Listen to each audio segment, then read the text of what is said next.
Baka bata man sa inyong paningin, abay huwag niyong ismulin. Ang isang grupo ng elementary students sa Bocaue, Bulacan, nakaimbento ng isang aparato na maaaring makatulong sa oras ng kalamidad.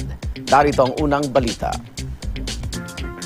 Ika nga ni Gat Jose Rizal ang kabataan ng pag-asa ng bayan. At tila ito ang pinatunayan ng ilan sa aming mga nakilalang kabataan na nakaimbento ng mga kapaki-pakinabang na kagamitan. Ang glorious dito! We are the DVCI Junior Prize! Ready to take action, ready to make a solution, ready to make a difference in this world.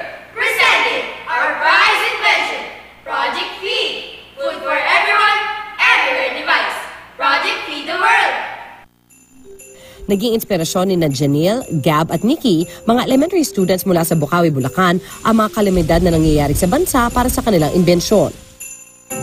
Binuo nila ang isang food maker prototype na maaaring din makagawa ng edible water bottle.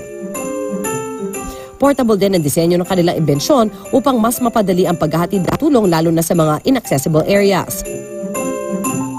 At ang kanilang natatanging imbensyon, nanalo ng silver medal sa World Robot Olympiad 2018 na ginanap sa Thailand. Natalo na 60 bansa, kabilang na ang Russia.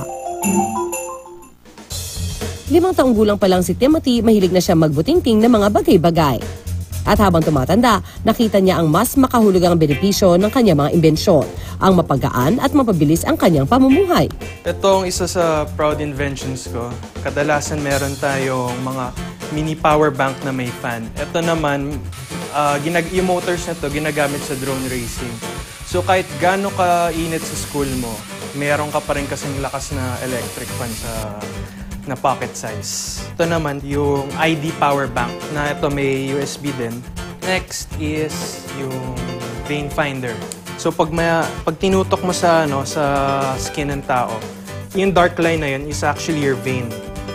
Kasalukuyang third-year college na si Timothy ngayon at kumukuha ng kursong avionics. Kaya namang abala siya sa paggawa ng mga drones at iba pang bagay na may kaugnayan sa paglipad. Ang patuloy na pagsibol ng mga batang inventor sa bansa. Isang patunay na talagang hindi matatawaran ang galing at malikhaing isip nating mga Pinoy.